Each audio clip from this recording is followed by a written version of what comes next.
let me talk about the other issues, though. Civil liberties. This to me should be one of our most fundamental concerns around what has happened since September 11th. As I said, and those of you who've known me for a while, not only was I a litigator, I did a lot of civil rights and First Amendment litigation.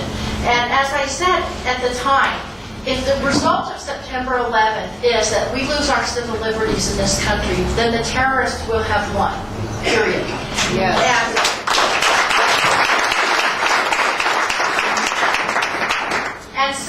And so what I have done is I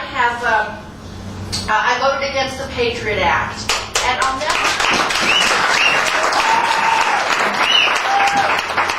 never forget actually that day the Patriot Act came up on the floor. I was running around the floor trying to convince my colleagues, while there were some important updates to our laws, most notably how our technology, how we do wiretapping, there were also so many restrictions of freedoms in that law. I was trying to convince them that this was really bad, they should vote no.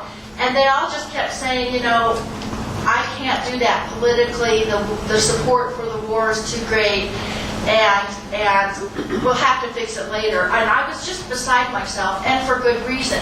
The good news was, and this was a place where groups like Move On were really effective, was that the pressure started coming from the American people, not just from the left, but also from the right, where people were really concerned about losing their civil liberties.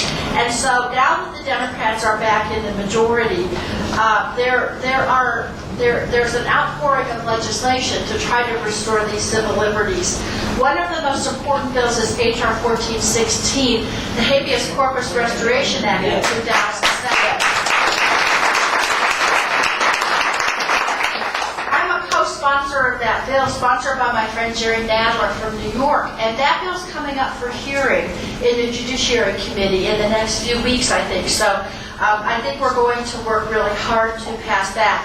And there are a whole bunch of other bills. There's H.R. 1310 by Carolyn Maloney, the Protection of Civil Liberties Act, and on and on. I think that you are going to see a lot of activity over the next 3 or 4 months to restore some of the civil liberties that were taken away after September 11th. And that's one of the tangible results that you'll be able to see from this change in leadership in Congress.